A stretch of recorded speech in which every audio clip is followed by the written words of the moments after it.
আসসালামু আলাইকুম রহমতুল্লাহ। এটা কঠিন বাস্তবতার লগে আপনারা পরিচয় করাই আছে। কঠিন বাস্তবতা আমরার জিন্দেগি কিভাবে ধ্বংস আমরা কিভাবে আমরা নিজের জিন্দেগিরে ধ্বংস করি একটা গল্পের মাধ্যমে বোঝানোর চেষ্টা করি। গল্পটা হইলো একটা উন্দুর।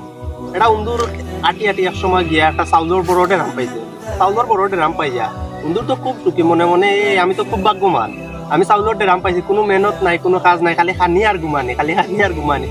ইন্দুরে বুঝেন না একটা তার মরণ ভাগ চাউল যত খাইছে অত ডেরামর নিচে নামছে। এক পর্যায়ে গিয়া ডেরামর চাউল শেষ হে ডেরামর ও পর্যায়ে গিয়া বুঝাইছে যে পর্যায়ে তাই গিয়া হে আর উঠতে পারতো না ডেরাম তাই, আর ও ডেরামও তার মৌত হয়েছে। এই গল্প কোনো শেষ, তবে এই গল্পের শিক্ষাটা আমরা জীবনে অ্যাপ্লাই করা যায়। যেমন আমরা জীবনে অ্যাপ্লাই করতে গেলে ওখান দেখা যাইব আমরা অনেক সময় social media Facebook TikTok YouTube ওগুলা প্রায় সময় আমরা জীবন নষ্ট করলে প্রায় 15 থেকে 25 এই সময়গুলার বেশিরভাগ অংশ যায় গিয়ে আমরা ফেসবুক টিকটক তাই স্কোর করতে করতে দেখা যায় আমরা জীবনের একটা গোল অ্যাচিভ থাকে, কিন্তু আমরা একটা পারি না, অনেক সময় ভুলিও যায়। আরো 30 বছর পারি দিয়ালে মনে হয় হায় আমরা কি ভুলটা করছি, হায় আমরা কি ভুলটা করছি। ও জেলা মানে চাউলের ডেরামও কুন্দুরে জেলা চাউলের ডেরাম পাইছে।